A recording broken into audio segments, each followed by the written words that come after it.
maaaring magkaroon ng negatibong epekto. Maaari nitong gawin mas nakakahawa o kaya naman mas mabagsik ang virus. Ito yung mga tinatawag na clinically significant mutations. Ngunit kadalasan naman ito ay neutral. Wala epekto sa kabuuan karakter ng virus. Minsan din maiging nag-mutate dahil humihina o pwedeng nababawasan ang pinsalang dulot ng virus. Gayunpaman, ang inyo pong Department of Health sa pamamagitan ng Center for Health Development Region 7 na pinamumunuan ni Director Bernadas ay nagsimulang paigtingin ang ating containment measures.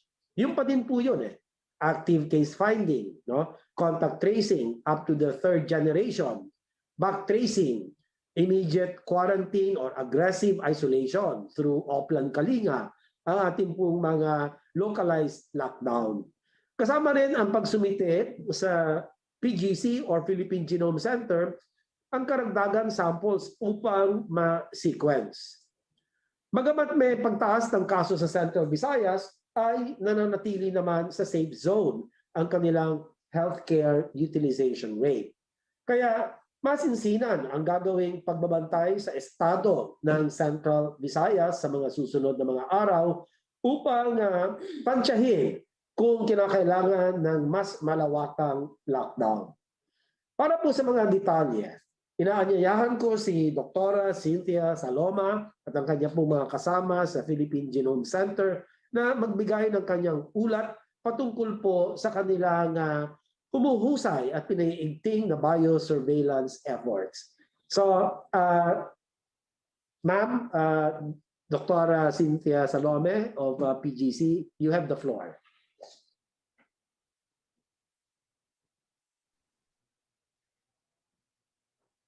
So good morning po sa lahat ng ating mga media partners at saka sa iba-ibang agencies ng ating government. I am now presenting to you the results of the Philippine Genome Center. At nakasama ko po rito sa ngayong araw ang mga bioinformatics team, ang mga miyembro ng bioinformatics team ng Philippine Genome Center. So itong report ko po ngayon ay pinamamagatang Genomic Biosurveillance, SARS-CoV-2 in the Philippines, a report on the detection of mutations of potential clinical significance from Central Visayas. Binibigay ko po ang ulat na ito in behalf of the IATF Task Force on COVID-19 Variants. So, pinamamahagi ko po sa inyo kung paano ba natin ginagawa itong ating national biosurveillance effort. So, in the beginning, the IATF Task Force on COVID-19 recommends the sampling methodology in coordination po with the DOH Epidemiology Bureau.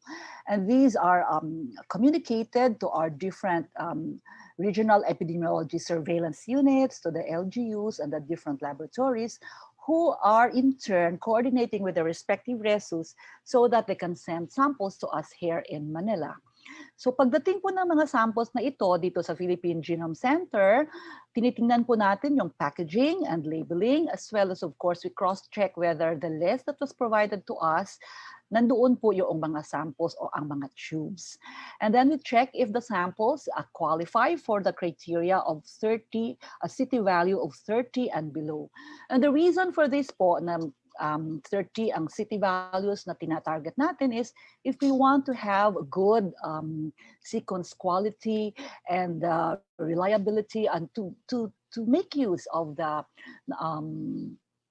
whole genome sequencing platform we have, it is very important that we have good sequence assembly and that the sequences of the genomes of the viruses we have are reliable. Kaya po we target a criteria of CT30. And then of course for those na biobank na, for example, may mga samples tayong na biobank last year, the Philippine Genome Center po, inuulit po natin yung kanilang RT-PCR para lang po makapaglagay tayo kung ano ba talaga yung kanilang city value. Kasi pwede po mag-iba ito, ano? And then of course, our team will perform whole genome sequencing. And ito po yung pang-tatlo, ito po yung pinakamahaba at ang pinaka-importanting ating ginagawa. Of course, all the steps are very, very important. But itong ating bioinformatics team, ito po yung nagbibigay ng meaning sa mga sequences na lumalabas sa ating sequencing machines. So for our team in the bioinformatics analysis group, they do sequence quality control and of course assembly. They assign lineages and immediately we give this po to the Epidemiology Bureau of the DOH para naman po matitingnan nila at makipag-ugnayan sa mga resus. And we are particularly involved at nirarush po talaga natin yung data, particularly kung may makikita po tayong mga variants of concern. At alam naman po ninyo yung nangyari sa atin na nag-flag po tayo ng B.1.1.7 doon po sa Bontoc at some areas of the Philippines. At ito po yung pang-tatlo, this one will take some time to perform deeper analysis. So our team detects mutations, whether these are common as well as rare. They also do this phylogenetic analysis, and this is a way by which we can make a tree kung magkapare-pareho o magkakaiba po yung mga sequences na nakukuha natin sa SARS-CoV-2. Ito naman po yung phylogenetic analysis is kung ano ba pagkakaiba through time. So let's say sa June, July, August, or September, paano po ba nag-iiba-iba yung mga dominants or mga circulating viruses dito sa ating bansa. And then of course, we do haplotype analysis, and this is very important, kung related po ba yung mga viruses na nakikita natin, for example, in a particular cluster. We also monitor variants of concern or variants under investigation, and then track regional and local trends in variants and mutations. So these analysis po, it takes some time kasi po ang pinakauna natin ginagawa, itong lineage assignment muna. Okay, so gusto ko lang po ipabahagi sa inyo kung ano kalaki itong team ng Philippine Genome Center.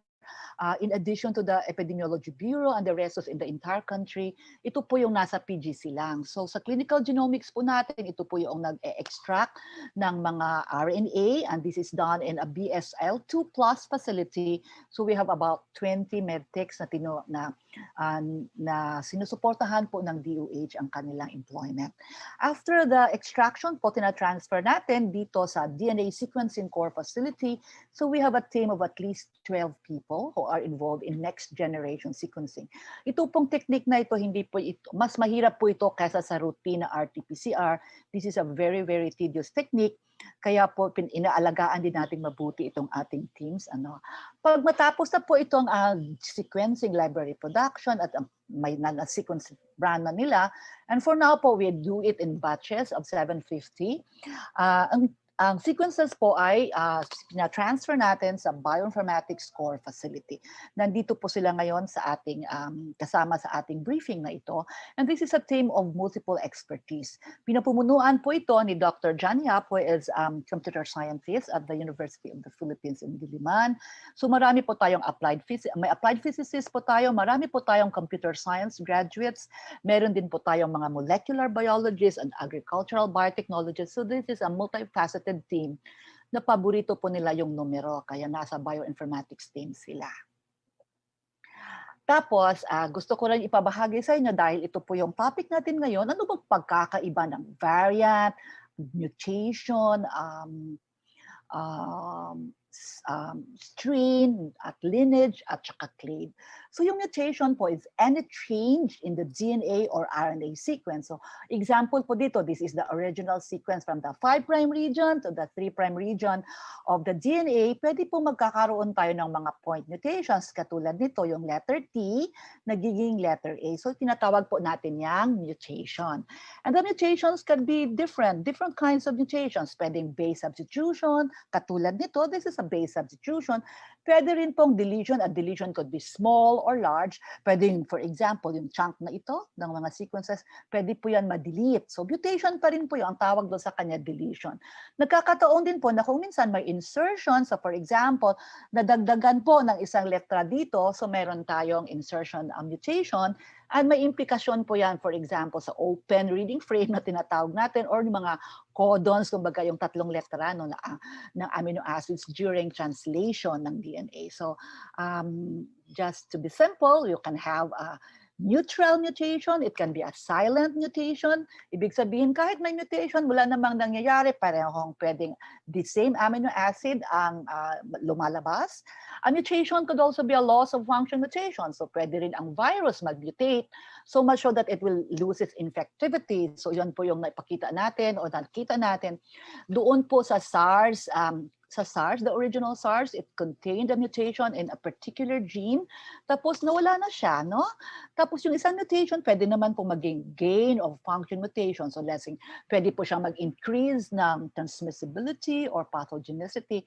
Yun po yung sinatawag nating gain of function mutation. So just because po na may word tayong mutation, it doesn't have to be deleterious or damaging kasi it can also be neutral. And in many cases po, marami talaga neutral ang mutation. Kung very deleterious naman po, pwedeng mamatay din ang virus at mawawala sa atin. So yun po yung different kinds of mutations. Meron naman po tayo dito, if ulitin ko muli itong difference between a variant and strain. Kasi palagi po tayo, kung minsan we use this interchangeably, pero meron po siyang technical definition. Yung variant po is the correct term to use when we classify a virus that has developed a specific group of mutations. So, kaya may UK variant tayo kasi the UK variant to be classified as one needs to have about 5 over 17 mutations. The South African variant, which is the B.1.351, kailangan po yung virus doon magkaroon ng 10 over 17 of these different groups of mutations. Kaya tinatawag po silang variant. Ano naman ang pagkakaiba ng variant sa strain? Pag strain naman po, kumbaga, this is meron na siyang may genetic signature na siya. No? This is a genetic variant. A strain is a genetic variant or a subtype of a microorganism. So dito po sa atin, yung SARS po, instead of SARS-CoV-2, hindi natin sasabihin SARS-CoV-2 variant, technically, kasi it is a strain. And within the strain, there are many variants. So yung MERS po is also a strain. Okay, so and then of course we have lineages. Sometimes we say B.1.1.7 lineage. Ito naman po is a larger groupings nitong mga variants or subtypes of the virus. And this was really generated because of particular application. Kung baga meron tayong ginagamit na pangolin app at sila po yung nag-a-assign ng lineage. No? So then meron din tayong clades. Ito naman po, so ibig sabihin po yung mga scientists and bioinformaticians around the world, they developed a particular way para naman po ma-orderly arrange natin itong mga mutations at ang mga variants na lumalabas so that po na maintindihan natin kung sino yung mother strain at paano po siya nag-mutate through time. Kaya meron tayong ina-assign na lineages. Okay, so now I'm going to share with you the results. Doktora Salome? Yes po. Ano ba yung sabihin ng clades? C-L-A-D-E-S. Okay, clades. Ito po malalaking grupo. So, depending po ito, Secretary, kung sino ang gumawa ng grouping. So, for example, ang lineages pong ito is in the UK, yung COV. This is the Consortium for a Coronavirus Genomic Consortium ng UK. Sila po yung nag-develop ng pangolin application. Sila po yung nag-assign ng mga lineages na A, B, C, or D. Yung pinaka-original po na nakita natin doon sa Wuhan, puro yun po sila letter A. Tapos puro ngayon mga letter B na po tayo. So lineages po yon. Itong clade naman, ito po yung ginawang grouping ng GSAID. And what is the meaning of GSAID? This is the Global Initiative for Sharing all influenza data. Ginagrupo po nila yung mga mutations based on SOLDG, GH, and GV. This is a grouping naman din po dito sa database na ito kung saan ang Philippines po nagsasubmit din. So, pwede ko lang for us to remember, ito po yung latest, yung G-clade. G, GH, GR, GV, ang dami na po lumabas. Ang distinctive delineation po nito ng G compared to the V is mga G po, nag-develop na sila ng D614G mutation. So ito na po sila, the members of the G-clade onward at saka yung mga subclades nila, lahat po sila, Secretary, meron na sila ng D614G mutation. Ito po yung grouping ng GSAID. Okay. So, okay, I will now proceed to the genomic biosurveillance of batch 6, which is our topic for today. So last February 11 po, the Philippine Genome Center sequenced 717 samples, and these came from different parts of the Philippines, and we were able to assign 669. Maaari po magtanong kayo, bakit 669 lang na naibigyan ng lineages? Bakit hindi lahat-lahat na ibigyan ng lineages? Kasi it depends po sa sequence quality at sa resulta po ng ating sequencing, kasi pwede po na let's say na-degrade ang sample o di kaya may mga impurities at kung ano-ano pang rason. So nakabigay po tayo ng 669 over 717 at mataas na po yon na porsyento ng ating success sa assignment of lineages. Now, we were able to improve our biosurveillance activities together with the DOH Epidemiology Bureau kasi po maganda na rin yung sampling natin around the Philippines. So in this particular sequencing run, we were able to get samples from the different regions of the country. In fact, we were able to get samples from 10 regions of the country with fairly good representation. Pero kailangan po nating pag-igihin pa itong Soxergen, Western Visayas, at siguro BARM po. So you will also notice na yung CAR 13 na lang. Normally, nagbibigay sila sa atin 100 or 200 kasi gusto naman din natin na makita yung pattern of the mutations or lineages po sa iba-ibang parte ng Pilipinas. Kaya yung CAR 13 lang muna ngayon para makabigay naman tayo ng mga chances sa samples from Calabarzon, Davao, and of course in Central Visayas. Okay, ito na po yung summary ng ating results. So we received a total of 70 samples from R7, from Resus 7 on Saturday. They really tried very hard to send this on Saturday. It arrived in our laboratory near midnight. Hindi naman midnight, mga 9 p.m. po, because it was imperative that we were able to do a resequence and see what is happening in Resus 7 at saka para po maisama natin sila sa ating sequencing run for that week. And very, very important po na isama sila. Kaya tayo po nagkikita-kita ngayon para maibahagi po namin sa inyo kung ano ang aming nakita sa kanilang data. No? So we were able to, 59 samples met the criteria kasi yung iba pala, for example, yung kanilang city values mataas o di kaya walang tube. O kung meron mang tube, most likely the city values are of a number na very high na baka hindi tayo makasequence o makakuha ng mas magandang datos. Kaya 50 samples lang, 59 samples of the 70 po ang ating na whole genome sequencing. And then, nang lumabas na po yung ating data, sa 59 samples po na ito, 50 were assigned lineages. So yung iba po hindi ma-assign ng lineages, either ambiguous yung mga sequences or baka may mga mix, hindi po natin alam, pero we were able to assign 50 to 50 samples, these lineages with confidence. This is all based on the Pangolin app ng Coronavirus Consortium ng UK na ginagamit din po ng lahat ng mga researchers around the world. And then, of these 50 samples, 31 or about 62% were initially identified to contain 2 mutations of concern to the global community. And these are the E484K mutation and the N501Y mutation. Lahat po tayo binigyan ng instructions ng WHO na bantayan po natin itong ganitong mutations kasi these are mutations of concern and primarily because these were exhibited by variants of concern. For example po yung nasa South Africa, nasa Brazil, at yung 501 po yung sa UK. So binabantayan po natin ito as part of our national genomic biosurveillance effort.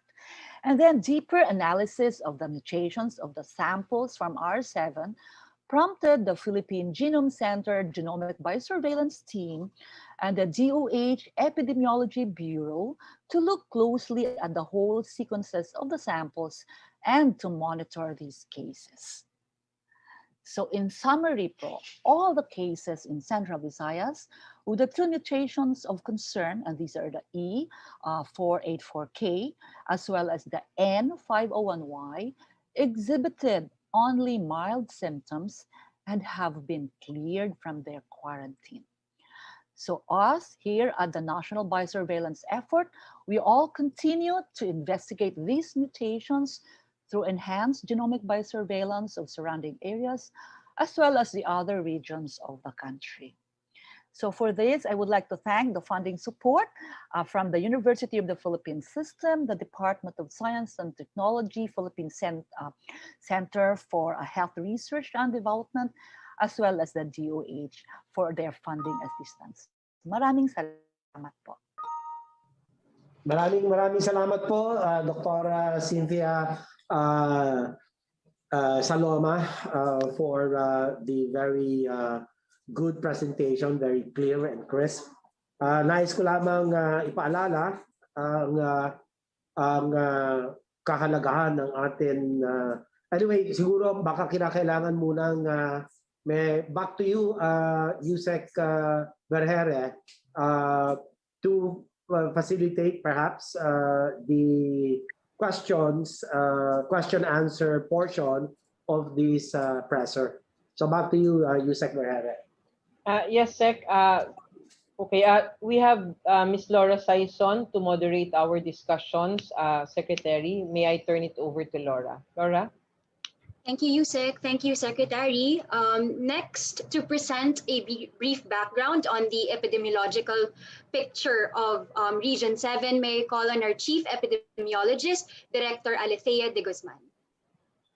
Good morning po to our media partners and to our officials. I'd like to share just a brief situationer po for Region 7, just to put us in context kung ano ba yung nakikita ngayon natin sa Region 7, kung saan na-report or na-detect itong mga mutations na to. So sisimulan ko lang sa isang national picture where as of yesterday, we're reporting more than 555,000 confirmed cases.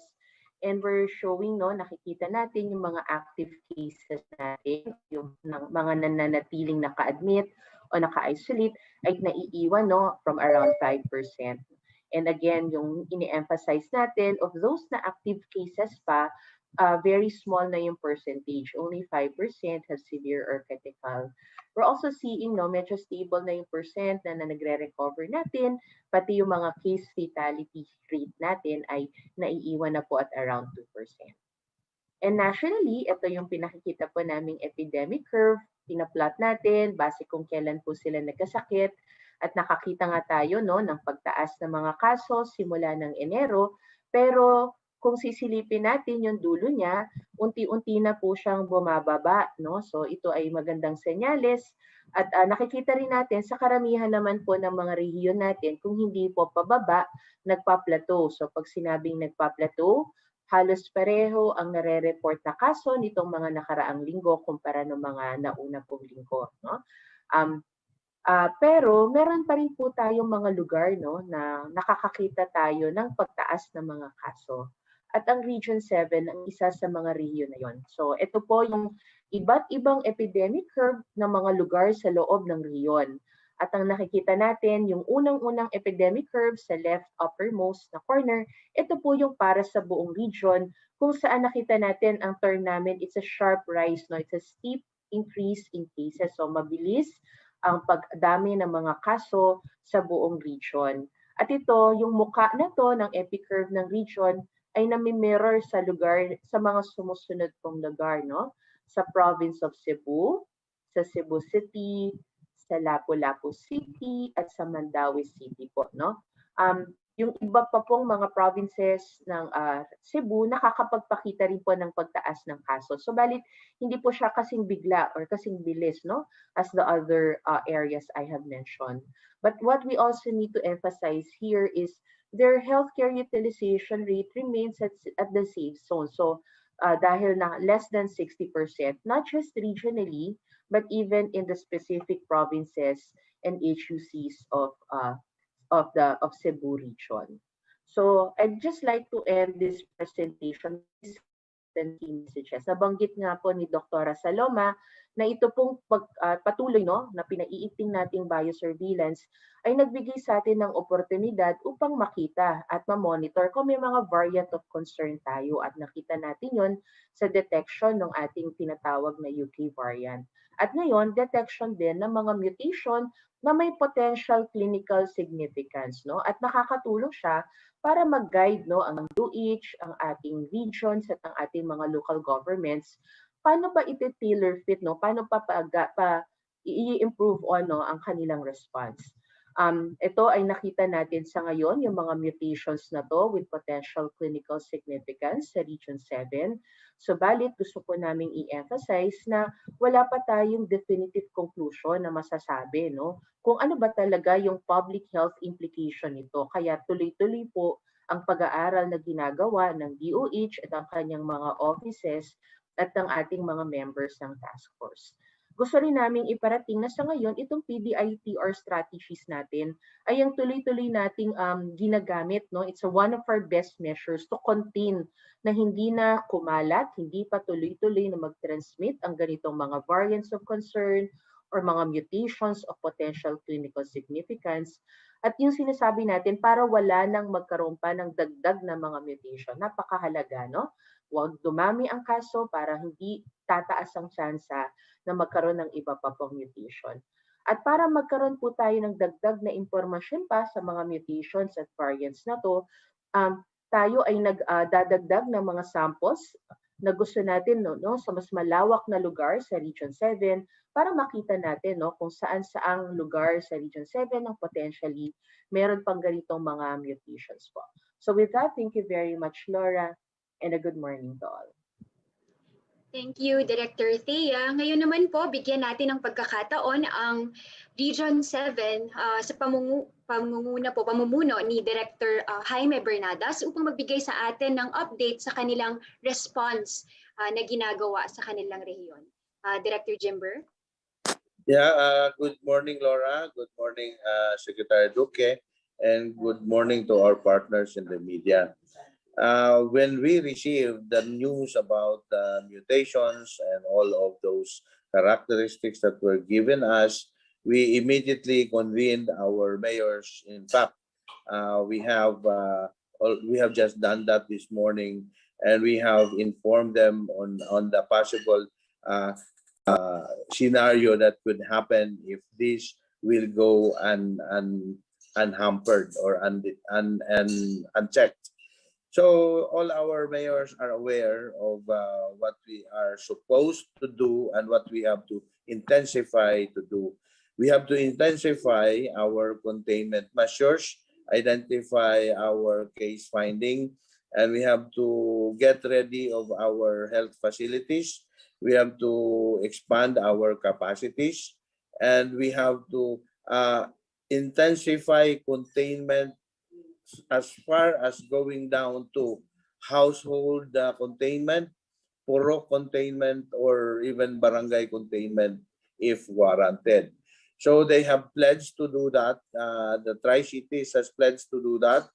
They have pledged to intensify contact tracing and case finding so that we could contain or defer the transmission of cases related to this new variant. So I have given them also the corresponding data so that they could also respond accordingly.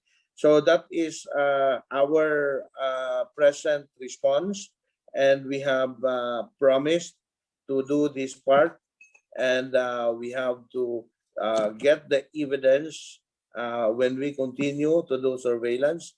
We will continue to give our reports every day to our Epidemiological Bureau and the rest of the DOH. So thank you, Laura, and thank you, Sec. Thank you po, Director Jimber. Now we open the floor for our experts to give a few words po to better contextualize the mutations that we are seeing. I'll begin with the co-chair of the TWG and COVID variants, Director Jimmy Montoya.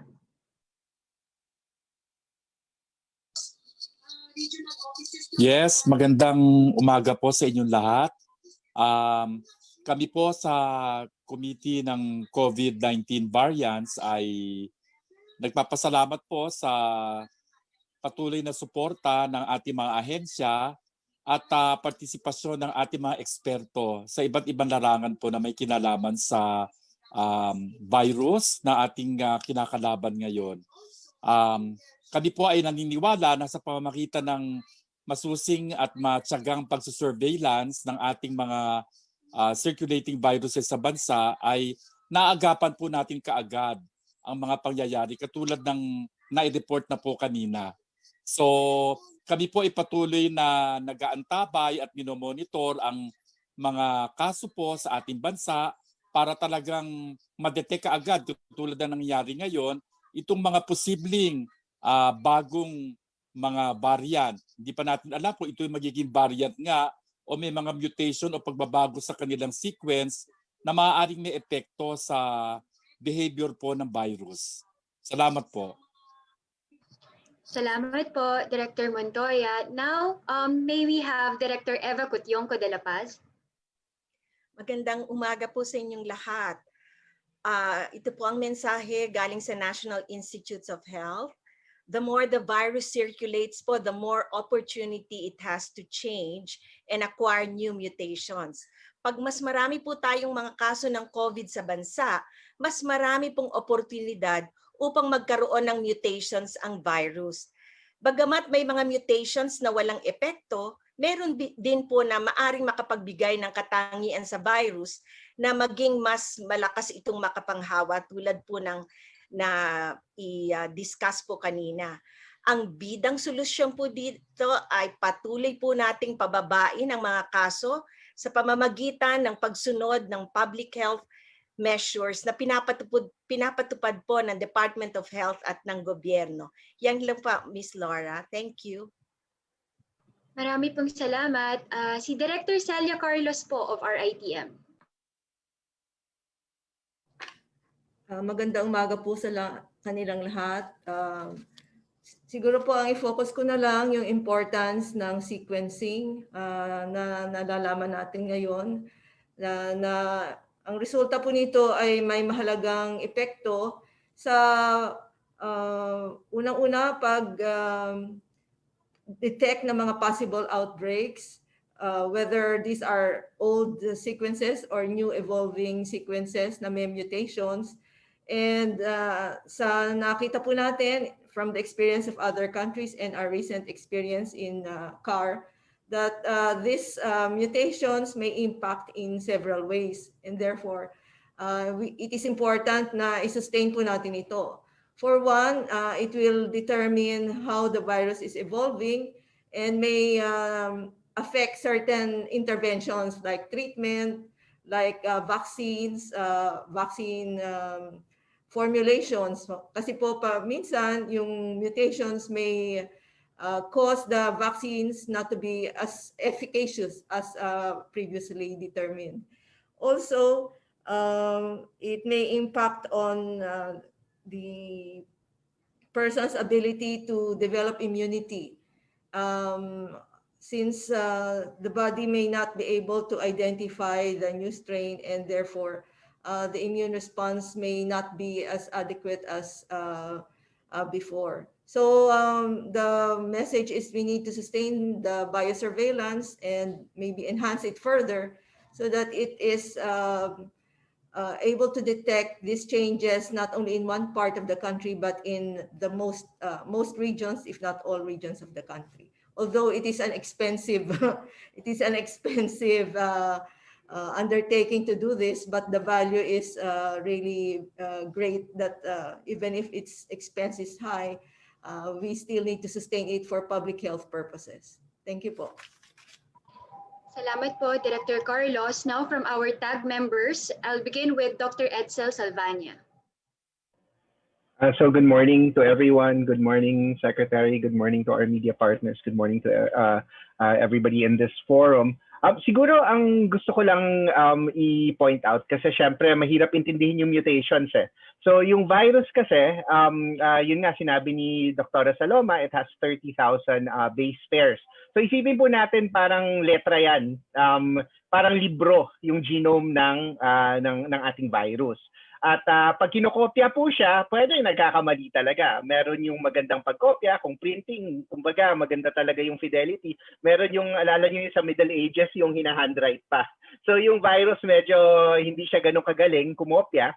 So minsan nagkakamali talaga. And then some words are, misspelling is, some misspells are better and some are worse than others. For instance, pag sinulat mo 4, tapos nagkamali ka, linagay mo 40, alam na alam to ng ating media partners sa pag-e-edit, some mistakes are worse than others. And itong mga mutations of potential clinical significance nga, ito yung naka-flag natin na some of the mistakes may be worse than others, pero hindi pa rin tayo sigurado kasi kailangan mo tingnan yung buong libro, hindi lang yung mutations mismo, kung nagbago ba talaga yung pagbabasa ng libro, and whether ito ay isang bagay na makakapag-cause po talaga ng problem. So these mutations, in isolation, we don't know what they mean. Pero alam natin, pag in combination, lalo na yun sa UK variant, there are more than 16 different kinds of mutations, nagkakaroon ng problema.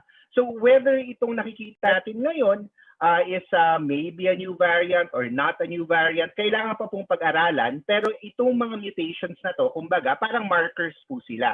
Doesn't mean the mutation itself can make something more transmissible or make something more deadly or wala na talaga yun sa vaccine. Hindi po ibig sabihin na yung isang bagay lang na yun makakapag-cause nun, but more a combination. Yung buong storya, kumbaga, yung buong libro ang kailangan nating tingnan. At bagamat may nakikita tayong mga worrisome na words, kailangan po talaga natin tingnan yung buong picture, yung buong virus.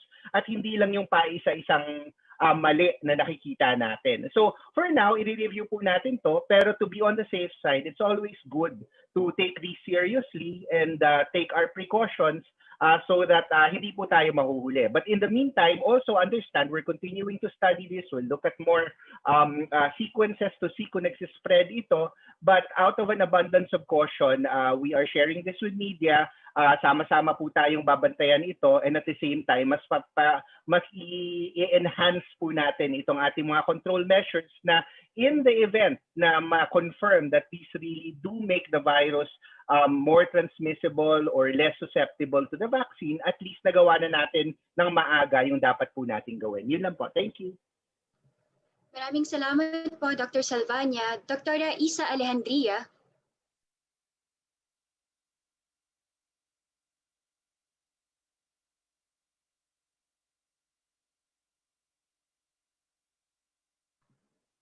Balikan po natin si Dr. Isa. Si Dr. Ana Ong Lim po. Hello Laura, magandang umaga po sa ating mga media partners. Gusto ko lang isupport yung sinabi ni Dr. Edsel regarding pag-iingat. So, I think yung perspektibo natin dito is dahil meron na nga tayong mga nakikitang developments, walang mawawala kung tayo'y mag-iingat at pwedeng gawin to sa dalawang level. Unang-una yung ating mga public health measures na we're putting in place right now, no?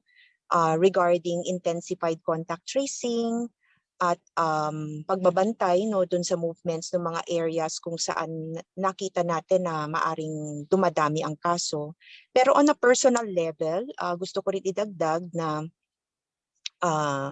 walang mawawala kung itutuloy natin yung minimum public health standards na matagal na naman nating inuulit sa lahat para kung sakasakalit makita natin na talagang may problemang dinadala tong bagong variant na to, na iwasan na natin ang pagkakahawa. At kung wala naman, di mas maigi. Yun lang. Thank you. Salamat po. Balikan na po natin si Dr. Isa Alejandria.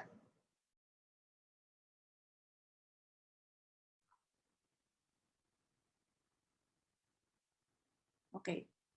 Thank you, Laura. Magandang umaga po sa ating lahat, no? Secretary and our media partners. Siguro marami nang nasabi, no? And I'll second the what has been said and also emphasize the impact of this mutation in this ongoing pandemic, no? As mentioned, no, as we continue to have cases, mutation will happen, no? Mutation kasi is part of the evolution of the virus. for them to survive, they mutate. And the more cases we have, then the more opportunities to mutate. How does this mutation happen? No? Kasi when the virus enters the cell, no? Pag na-infect tayo, pumasok sa katawan, for that virus to survive and cause infection, nagmumultiply siya. And napaliwanag ni Dr. Edsel, no? During the process of multiplication in our body, that is where the errors occur, yung transcription error na tinatawag, no? So, kasi ang virus consists of proteins. Proteins consist of amino acids. Tapos yun yung kinokopya ng virus, yung sequence ng amino acids. So pag nagkamali nga sa spelling, no, pwede kasing kung minor lang yung spelling error, hindi mababago yung meaning, for example, ng sentence. Pero pag napalitan yung word at naiba yung kahulugan ng sentence, naiiba. So ganun din yung sa virus, yung transcription error na nangyayari. Pag ang mutation napalitan yung buong amino o yung amino acid na iba at nagkaroon ng epekto sa characteristic ng virus, yun yung nagiging mutation of clinical significance, no? So ang mga binabantayan kasi na mutation dun sa spike protein. Bakit sa spike protein? Kasi yung spike protein, yun ang nagpapacilitate ng pagpasok ng virus sa ating katawan. So yun yung mga mutations na of interest. Marami ng mutations na nangyari dito sa virus na to. 4,000, almost 4,000, pero yung mga tinatawag na silent mutation kasi kung minor lang naman yung spelling error, wala siyang epekto. Pero kung dun sa spike protein, kasi yun nga yung nagpapacilitate ng entry, doon maraming nangyayaring mutation. Yun ang binabantayan natin na mutation. Yun din kasi ang tina-target ng ating mga bakuna, ng ating diagnostic test, at yung ating mga treatment, no, therapeutic agents. Kaya any mutations in that spike protein na apektuhan. So yun ang ating binabantayan. So nakita na natin sa UK na yung 501Y and 50 UK variant. Sa UK kasi ang daming mutations na nangyari dun sa spike protein. So depende sa dami ng mutations at saka combination ng mutations, yung magiging epekto ng virus sa severity ng disease, sa transmission, sa effective, sa diagnostic test at sa vaccines. So, nevertheless, pareho pa rin ang mode of transmission niya. Yun pa rin, droplet, no? Ang nakita lang natin, mas mabilis siyang natatransmit, no? Kasi nga ang mutation doon nangyari sa spike protein, parang mas mabilis pumapasok, no? At meron ding studies na mas like yung sa UK, ang mas common na presentation ngayon cough, sore throat, kaya respiratory mas madali siya matransmit, no? So yun yung so pareho pa rin ang mode of transmission, therefore pareho pa rin po ang ating mga measures para maiwasan ang COVID na maiwasan na mahawa tayo at para mapababa natin ang dami ng COVID-19 infection. So same pa rin yung ating public health measures. So avoid crowding, good ventilation tayo dapat, okay, and of course wearing mask and early consultation. No? Once you feel symptoms, magkonsulta agad and isolate yourself. Yun lang po. Thank you, Dr. Isa Alejandria. Now I'll go straight to the question and answer na po, no? And then I'll first begin with the question specific to the mutations of interest or concern that we are talking about. So this is the E484K and the N501Y, no? So tinatanong po nila kung ito po ba ay nakikita lamang sa Pilipinas at kung ano po ba talaga yung clinical significance na ipakita nito at bakit siya binabantayan worldwide. Isama ko na rin po dito, tinatanong din nila, is there now a possibility that we have our own local or Philippine variant? Dr. Saloma, you'd like to go first? Okay, sa atin pong, sa katanungan na ito, the reason na yung 501Y and 501Y that was first flagged by the UK variant, by the researchers from the UK, is because na-associate nga nila yung may mga cases sa UK na talagang tumaas. And then when they look back at their samples, nakita nila as early as September 20 na mayroon palang ganitong klaseng sequence. At saka na-classify nga siya in the beginning as a variant of interest, maya-maya naging variant of concern na siya. Itong tawag sa kanya from VUI, naging VOC. At sa kanyang hallmark mutation is ito nga yung 501Y.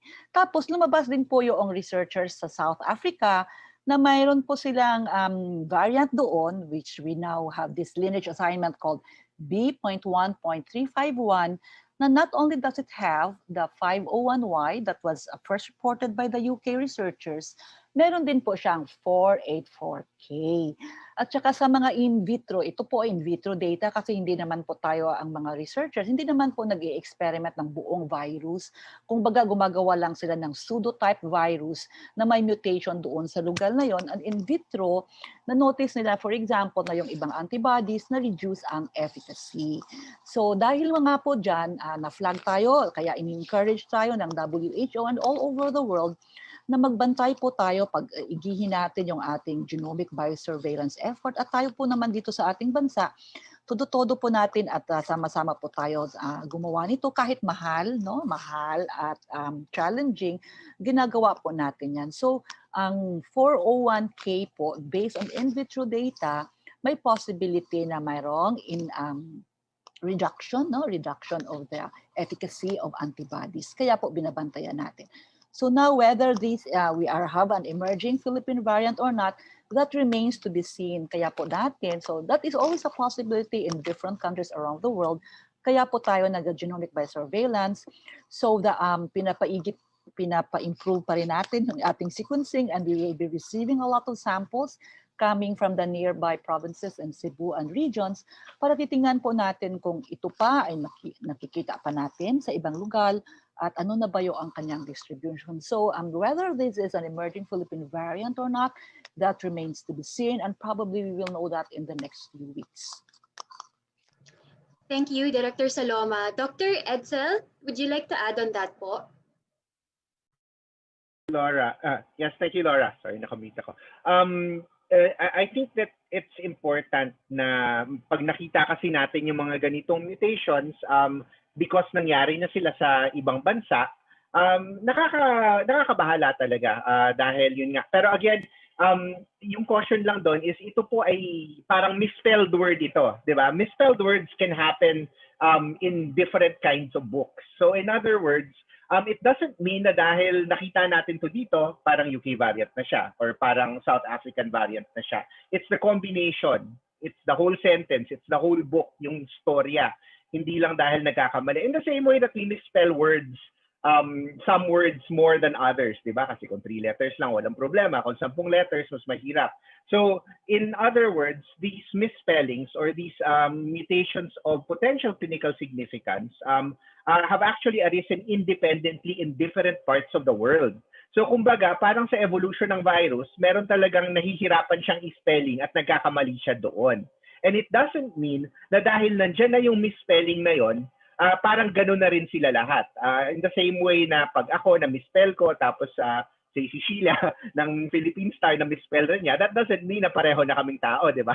Parang gano'n. So it's just that the virus keeps misspelling these specific mutations, and there are some viruses that misspelled it that behave badly. But that doesn't make all of the viruses that misspell the word na gano'n na automatically. Kaya natin kailangan pag-aralan. So whether we call it a variant or we call it a set of mutations, maraming variants na may ganitong mutations, and not all of those variants have increased transmissibility, and not all of those variants have decreased vaccine efficacy. Kaya kailangan pag-aralan kasi these are just words, and we have to understand the whole story, the whole picture. Hindi lang dahil nagkaroon tayo ng misspelling, kapareho na siya nung isang virus na nagkaroon ng misspelling at ganun yung nangyari.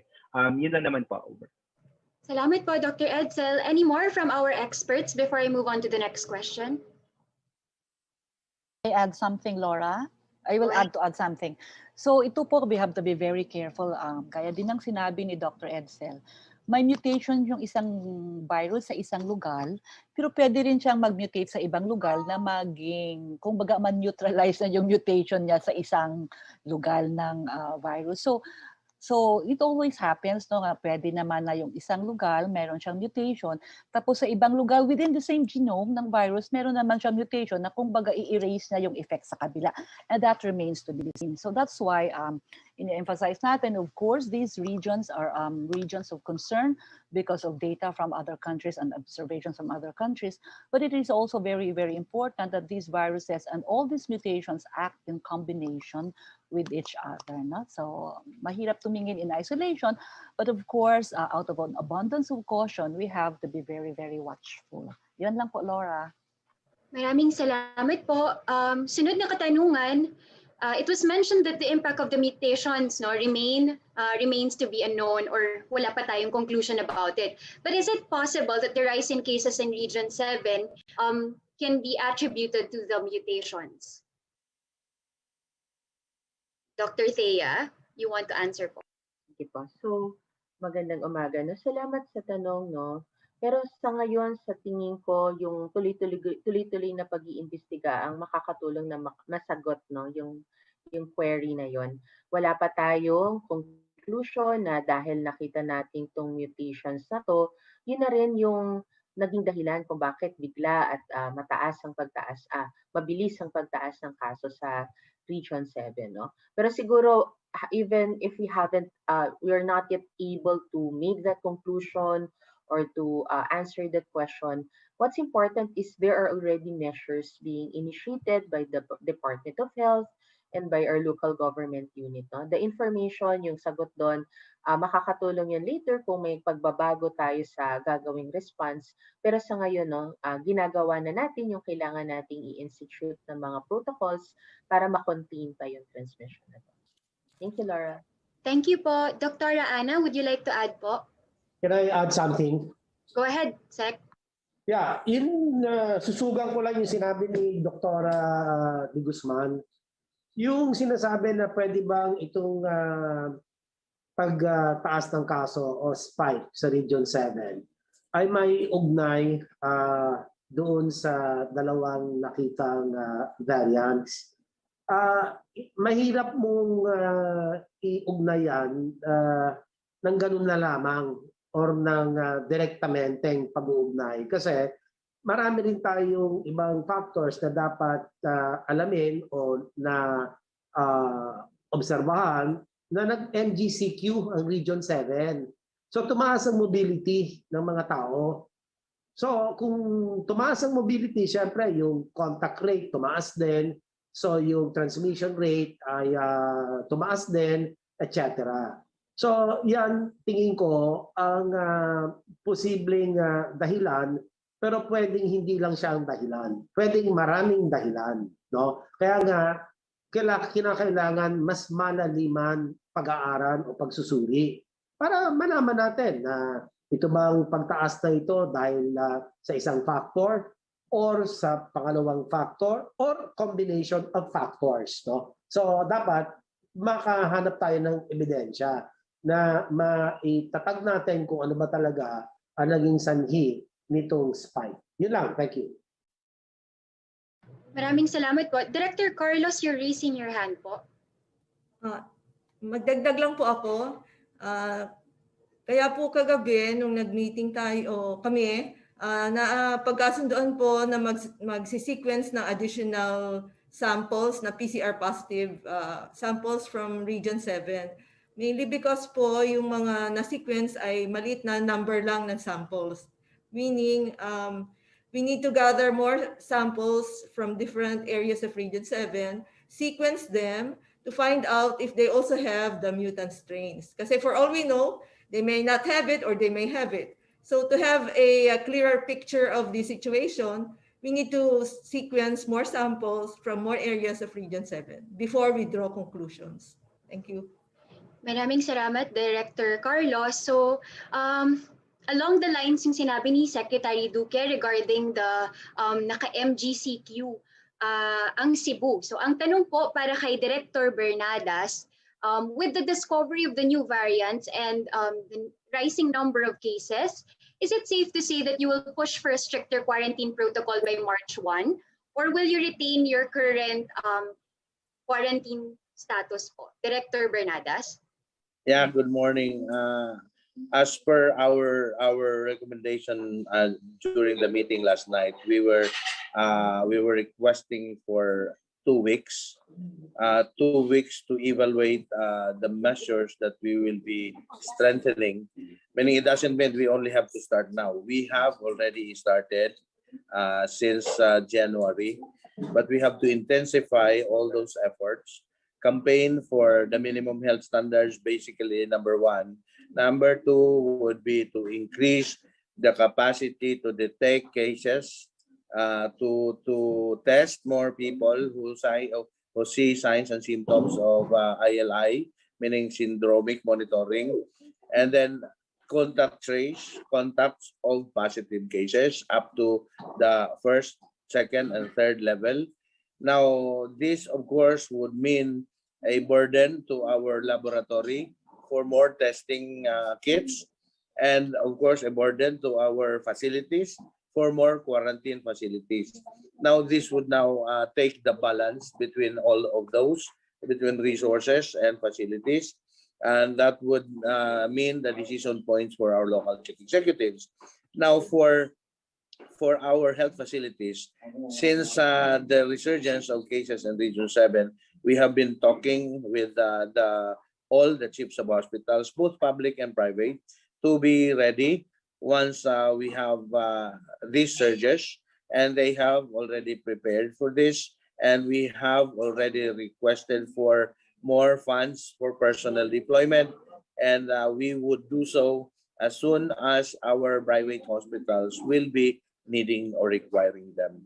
So this and more would mean more efforts from local government partners, more contact tracing activities and containment activities. Yun lang po, Laura. We need really for a reassessment 1-2 weeks from now. What will our intensified efforts bring? Thank you. Thank you, Director Bernadas. Ngayon po, ang katanungan para kay Secretary Duque. How will this finding affect the possible transition of Metro Manila to MGCQ, sir? It will not affect it because, you know, NCR is a different region, but we have to be really careful as we further relax our community quarantine status from GCQ to MGCQ.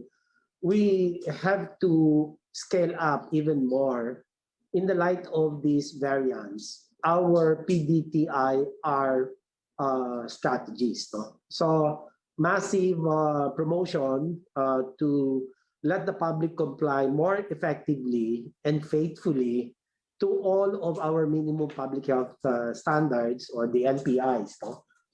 And then the aggressive or early detection by way of testing, aggressive testing, contact tracing, aggressive isolation. Ano?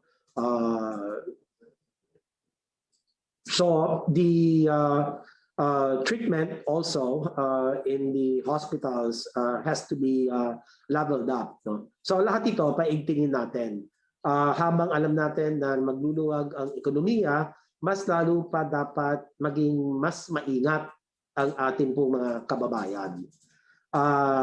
Dahil sa ngayon, wala pa rin naman tayong bakunang dumating, may parating, pero hindi pa rin malinaw kung sakto kailan.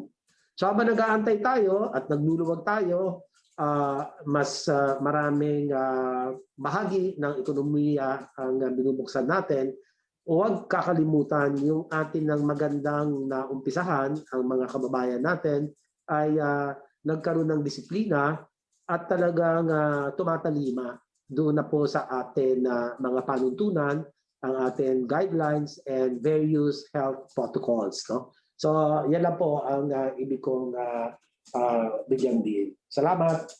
Maraming salamat, Secretary. Ang itatanong ko lang po, yung paulit-ulit na tanong, with this new findings, are we now seeing community transmission? I'll answer, Laura, no? So again, uulitin natin yung definition natin ng community transmission. Una, nakakita tayo ng malaking dami ng kaso. Ikalawa, ito ay nanggagaling sa iba't ibang cluster located sa iba't ibang lugar. At yung ikatlo ay hindi na natin nalilink, no, yung mga kasong ito sa isa't isa. Sa ngayon, uulitin ko rin yung nababanggit ng ating mga task force members. Kailangan nating i-expand pa, no? Hindi lamang yung dami ng samples na nakukuha natin, pero saan-saang samples po natin siya nakukuha. No? So pwedeng regionally medyo madami na, pero sa bawat probinsya or syudad medyo kaunti pa po yung nakukuha natin kasi mga sample. Kaya sa ngayon, wala tayong conclusion, no? Or wala tayong definitive na masasabi na community transmission na siya. Sa ngayon, may nadedetect tayo, iilang mga kaso na either may variant of concern sila, yung ating so-called UK variant. At ngayon, no, meron tayong mga mutations of potential clinical significance. Napakahalaga na imbestigahan. Ngayon, ginagawa po yan ng Region 7. Ano yung mukha, ano yung profile ng mga kasong to, may connection ba sila sa isa't isa, at dun sa pagpapadami ng mga sequence nating samples from Region 7, hopefully makikita natin, no, kung saan-saang lugar pa ba posibleng merong mga kaso na positibo sa mga mutations na ito. Thank you, Laura. Thank you po. Si Dr. Salvania po. Yeah, thank you, Laura. I think important rin na i-recognize natin na, di ba, we were expecting a post-holiday surge even in Metro Manila after the holidays. Kung titingnan po natin yung Google mobility, increased by 20% ang mobility sa Metro Manila during the holiday season, and we were expecting na sisipa talaga yung number of cases towards the end of January and early February. And yet, tumaas ng konti, but it wasn't what we anticipated, and that means that people are really sticking to their minimum health standards and are learning to live with this virus, even with these new variants going in.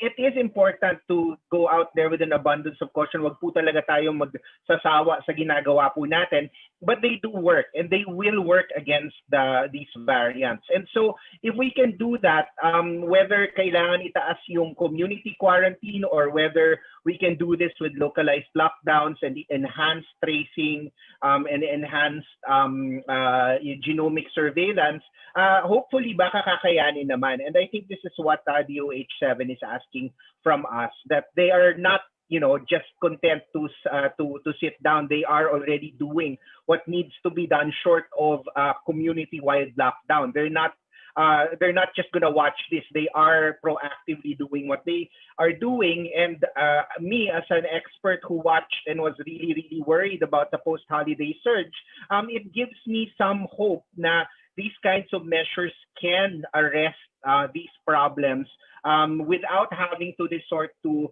a very, very drastic measure. If the drastic measure is needed because the cases are getting out of hand, then so be it. But at this point, I am hopeful that because yung napakita nga natin sa holidays sa Manila, na mukhang kaya naman nating gawin, hopefully kakayanin pa rin despite all these added challenges, because we really have to do, we really have to encourage economic activity, but at the same time keeping people safe. And this is what we call the dance with the virus, where until we get everybody vaccinated, we should still be able to safely do what we have to do so that people don't go hungry, but at the same time, we are able to address the problems as they come up. Over. Thank you po, Dr. Edsel. For Dr. Eva Cutionco de la Paz, na lang po yung katanungan, are we sequencing enough po ba? And when can we exactly know if this mutation is of clinical significance? Dr. Eva? Maraming salamat sa question, Ms. Laura. Every week, we sequence 750 samples. And tulad ng sinabi ni Dr. Cynthia Saloma kanina, Pinaliwanag niya kung paano natin sineselect yung samples. Gusto natin may good representation ng all the regions of the Philippines, pero nagtutuon din tayo ng pansin doon sa mga areas na may surge of cases at ma-determine natin kung meron bang dapat tayo mga bantayang katulad nito, mga mutations with potential clinical significance. So yun po ang ginagawa natin. Are we sequencing enough? I think if you go to the US CDC po, ang kanila po, every state in the US also sequences about 750 per week. At ito, ang kadahilanan po ng magic number na 750 ay dahil meron po tayong sequencer, next generation sequencer sa Philippine Genome Center na kung tawagin po natin ay NovaSeq. Ito po ay high throughput. Sa isa pong sakay ng mga sample doon sa equipment na ito, kaya pong i-process ng ating Genome Center sa Philippine Genome Center in a matter of days at may resulta na po tayo kasi malaki pong benepisyo ang real-time surveillance kasi po nakakapag-address tayo ng mga issues. Sa pamamagitan sa ikalawang katanungan, Ms. Laura, tingin ko po kailangan po natin talaga maintindihan that a better understanding of the variants of concern is still needed. And especially dito po sa ito pong ating na-detect na mga mutations of which have clinical potential significance. Kailangan po natin maaral pa ano po mga differences ng kanilang properties. How do these variants replicate? Tsaka po yung mga important questions na sinabi na rin po ng ating mga experts, do these variants escape neutralizing antibodies from people who have previously been infected or from others who have been vaccinated? Marami pa pong mga kailangang katanungang masagot bago po natin tuluyang maintindihan kung ano po ang significance nitong mga mutations na ito. Maraming salamat po. Maraming salamat po, Dr. Eva. Ngayon, katanungan para kay Dr. Ana Ong Lim. Alam ko po nasagot niyo na po ito dun sa iba niyong interviews, pero it's the potential impact of the variants to the efficacy of the vaccines. They wanted to ask particularly po yung dalawang OFWs who were inoculated in Canada and UAE, but they tested positive here in the Philippines. Paano po nangyayari yung mga ganito, Dr. Ana? Thank you, Laura, for the question. Actually, pinapakita nung kasong yun yung precautions na kailangan pa rin nating sundan kahit na bakunahan na tayo. Unang-una kasi, wala namang bakunang magsasabi na 100% ang bisa niya to protect against infection or disease. No? Iba kasi yung dalawang konseptong yun. Right now, yung mga numerong nakikita natin na sinasabi ang bakunang to ay 95% efficacious o yung isa ay 70% efficacious, dapat ang nasa isip natin yung tanong na efficacious or may bisa laban sa ano? Ano ba yung itinutulong ng bakunang yun? Sa karamihan, ang datos na meron natin is efficacy against severe disease. So nakakatulong siyang makaiwas na magkaroon ng matinding sakit pero hindi sinasabi ng datos ngayon na kaya niyang makaiwas sa pagkakahawa, sa infection or panghahawa, transmission.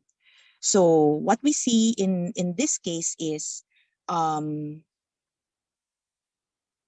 yung ginawa ng bakuna most likely is hindi na pinalala yung sakit nung nabakunahan, pero nandoon pa rin yung need na mag-ingat kasi nga yung transmission and infection hindi pa rin natin masasabing kayang maiwasan dahil nabakunahan tayo.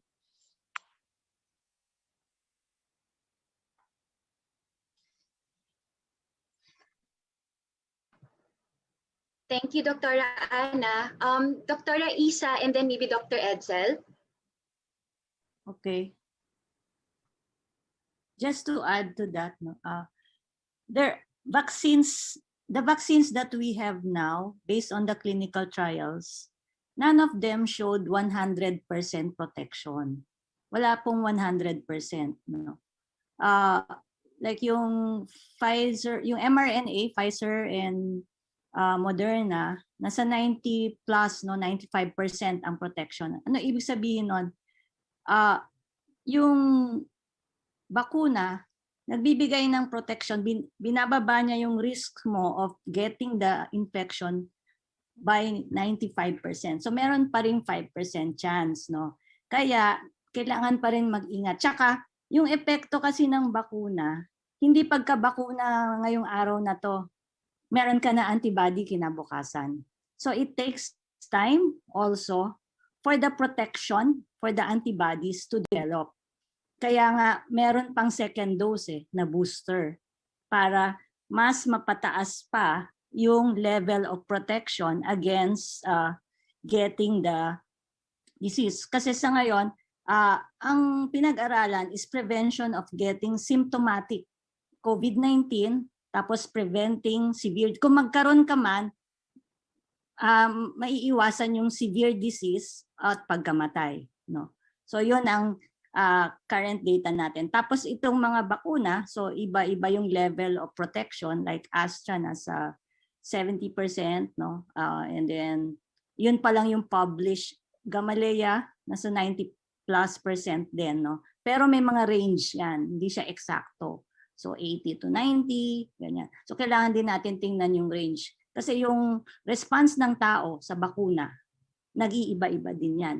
So kung mas matanda, hindi mo makikita yung usual na nakikita sa mas bata or healthy. So iba-iba rin ang response. Tapos kung meron kang mga sakit na nagpapababa ng immune system, mas mababa din yung protection na pwedeng ibigay sa'yo ng bakuna.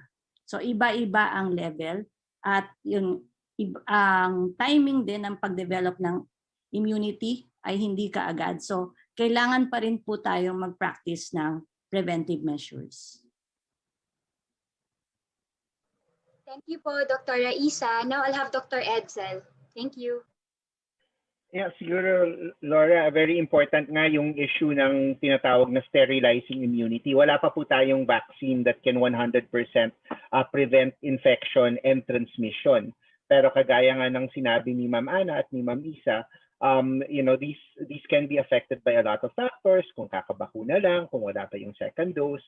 Actually, even over time, di ba, hindi pa natin alam kung kakailanganin ng booster after 1 year. Baka bumaba na yung efficacy at that point, hindi pa po natin alam ito. But we know that it protects against severe disease.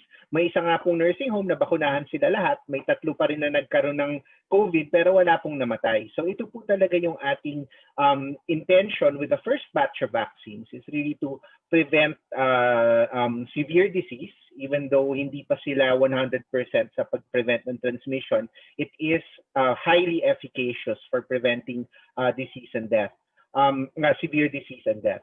And I think, just really with all these mutations and variants na nagiging concerning, of course, these are concerning, the virus continues to mutate, but there are things that continue to protect us, and that is physical distancing, our masks, and then itong face shield nga, na ginagawa naman po natin, and clearly it made a difference during our holiday rush.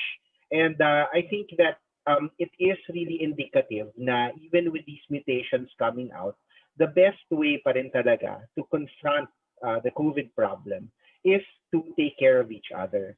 And what that entails is, even though bata ako, hindi naman ako ganun kadelikado, alam natin yung mga kasama ko sa bahay, pwedeng magkasakit, alam ko yung ibang mga tao na may kapansanan, magkakaroon ng problema. And even after the vaccines are rolled out, because we know these are not transmission blocking, we need to continue with that. I mean, alam ko hindi na ako magkakaroon ng severe disease, pero baka yung hindi pa nabakunahan or baka hindi gumana sa kanya as well. So I think the key talaga to making sure that we are able to survive and thrive in this pandemic is to continue those measures that protect each other. And that's really my, that's really what I would like people to call on, that it's not just protecting us per se, but also protecting each other, where we will thrive and beat this pandemic together. Thank you, Dr. Edsel. Now, before we get the Secretary for his closing remarks, may we have again Director Jimmy Bernadas to provide us some of his few words bago po tayo mag-end ng session. Yes, Laura, thank you. I will be more directed to our interventions regarding the mutations. We have informed our local government units and our governor to direct or concentrate more efforts in the tracing of individuals in and around the vicinity of the cases that were reported to have these mutations. Now, mutations of concern. Now, all of these cases, I referred back to our data, were mild and 2 were even asymptomatic. So of the cases that were given us, we reviewed the data of these cases. I presume every one of them are already out in their homes and communities. Now we will be looking back within and around their vicinities, increase or heighten surveillance for cases, and even look for the possible correlation between their locations and the community they are from, so that we could get more surveillance samples. We could send more samples for sequencing sa PGC, so that we could understand better the picture for the entire Tri-Cities and the province of Cebu. So that would be our direction for the week. We have relayed that to the Tri-Cities. In the afternoon, we will meet with the governor and the mayors of concerned municipalities and direct them to do the same. Although we have initial conversations with them already, the formal meeting will happen at 1 o'clock. So yun lang po, Laura. We'll update you and the Secretary of the things that we will be doing and what will happen for our next few days to come. Thank you. Thank you po, Director Bernadas. Now, Secretary Duque, for your closing remarks. Maraming salamat, Laura. Muli, nais ko lamang ipaalala ang kahalagahan ng ating minimum public health standards. Huwag po kayong magsasawa at sa sobrang kakulitan ko na po, kasama ko ang mga eksperto.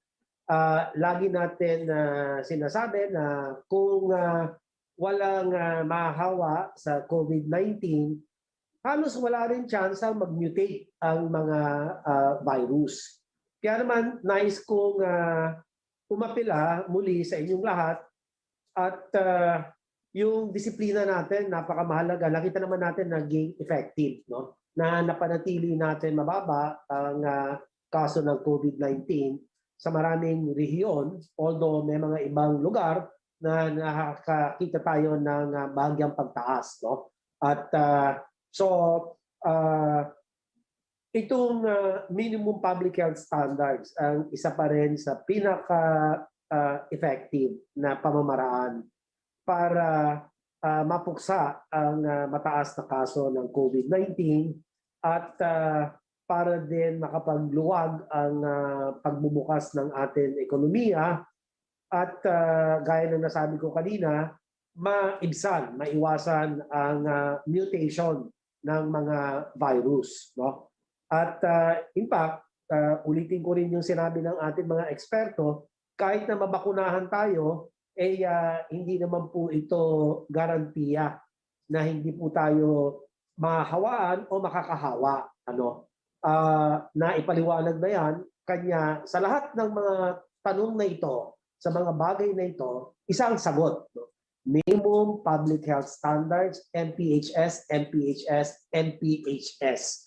So yun po talaga ang ibig natin bigyan na diin at sa isip natin, sa puso natin at higit sa lahat, isagawa natin ang pagiging bida solusyon.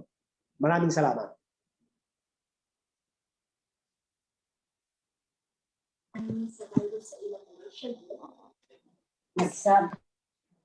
Laura, thank you very much to all of you, and that ends our special media forum. Maraming salamat po We ask our media partners to stay for the continuation of our media forum with Yusek Guevara from DOST. Salamat po.